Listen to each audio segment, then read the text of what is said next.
श्री गुरुदेव दत्त.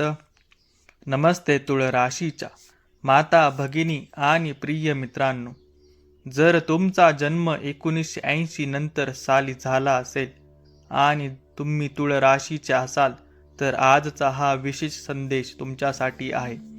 अनेक जणींच्या मनात एकच प्रश्न असतो, मी इतकं सहन केलं, इतकं संघर्ष केला, तरी माझ्या आयुष्यात अडचणी का कमी होत नाही. काही वेळा असे वाटते की आनंद जवळ येतो पण पूर्णपणे हातात येत नाही. कुटुंबासाठी, मुलांसाठी, पतीसाठी, आई वडिलांसाठी, सर्वांसाठी आयुष्यभर धावत राहिलात, पण स्वतःच्या मनातील वेदना कोणालाच सांगितल्या नाही. जर हे शब्द तुमच्या मनाला स्पर्श करत असतील तर हा योगायोग नाही, कारण तुळ राशीच्या महिलांमध्ये एक अद्भुत शक्ती असते. त्या कितीही दुःख आले तरी पुन्हा हसण्याचा प्रयत्न करतात, पण त्याचबरोबर त्या मनातील दुःख स्वतःजवळच ठेवतात. आज आपण जाणून घेणार आहोत तुळ राशीच्या महिलांच्या आयुष्यात इतक्या अडचणी का येतात. 1980 नंतर जन्मलेल्या महिलांसाठी पुढील काळात काय संकेत आहेत, कोणते उपाय मनाला शांतता आणि सकारात्मकता देऊ शकतात, आणि भविष्यात कोणत्या गोष्टीकडे विशेष लक्ष द्यावे. गुरुदेव दत्त राशी भविष्य चॅनलला जर तुम्ही नवीन असाल तर सबस्क्राईब करा दररोज राशी भविष्य पाहण्यासाठी, आणि कमेंट्समध्ये श्री गुरुदेव दत्त, श्री स्वामी समर्थ लिहायला विसरू नका. जर तुमचा जन्म 1980 नंतरचा असेल, अनेक महिलांनी आयुष्यात संघर्ष जवळून पाहिला आहे. लहानपणापासून जबाबदाऱ्या, तरुणपणात कुटुंबासाठी त्याग, आणि पुढील आयुष्यात मुलं, संसार आणि आर्थिक जबाबदाऱ्या. अनेक वेळा स्वतःची स्वप्ने अपूर्ण राहिली. काही जणींना नात्यांमध्ये अपेक्षाभंग झाला, काहींना आर्थिक चढउतार अनुभवावे लागले, काहींना स्वतःच्या आरोग्याकडे दुर्लक्ष केल्यामुळे त्रास सहन करावा लागला. पण एक गोष्ट विशेष आहे, तुळ राशीच्या महिला कधीच पूर्णपणे हार मानत नाही. जीवनात इतक्या अडचणी का येतात? काही वेळा आपण प्रत्येक गोष्ट मनाला लावून घेतो, प्रत्येकासाठी चांगलं करावं, सर्वांना खुश ठेवायचं, स्वतःच्या भावना दाबून ठेवायच्या, यामुळे मन थकून जाते.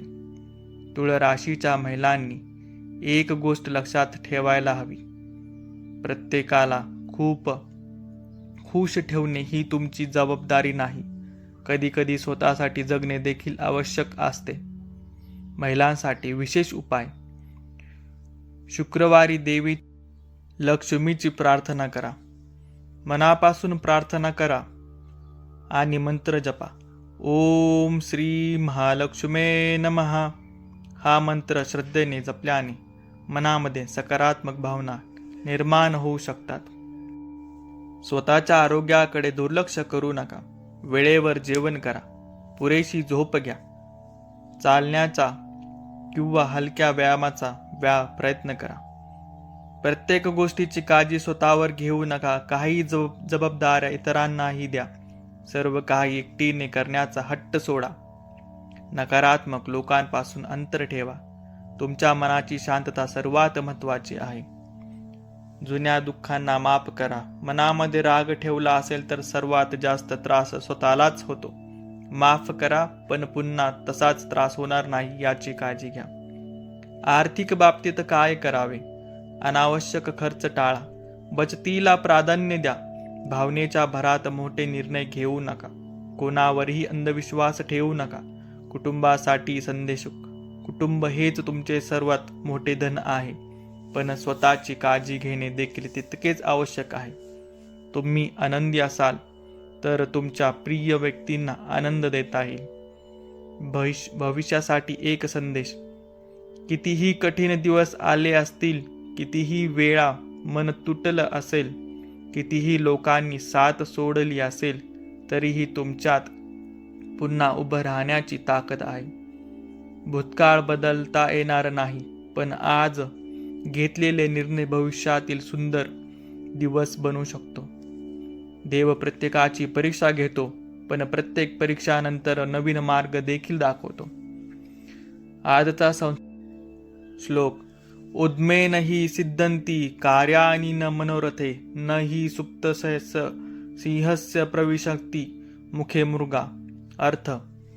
फक्त इच्छा करून काही मिळत नाही, प्रयत्न केल्यानेच यश मिळते. जय माता लक्ष्मी, जय श्रीकृष्ण, जय गुरुदेव दत्त. जर तुम्ही तुळा राशीचे असाल तर कमेंटमध्ये जय माता लक्ष्मी नक्की लिहा आणि नवीन असाल तर चॅनलला सबस्क्राईब करा. श्री गुरुदेव दत्त.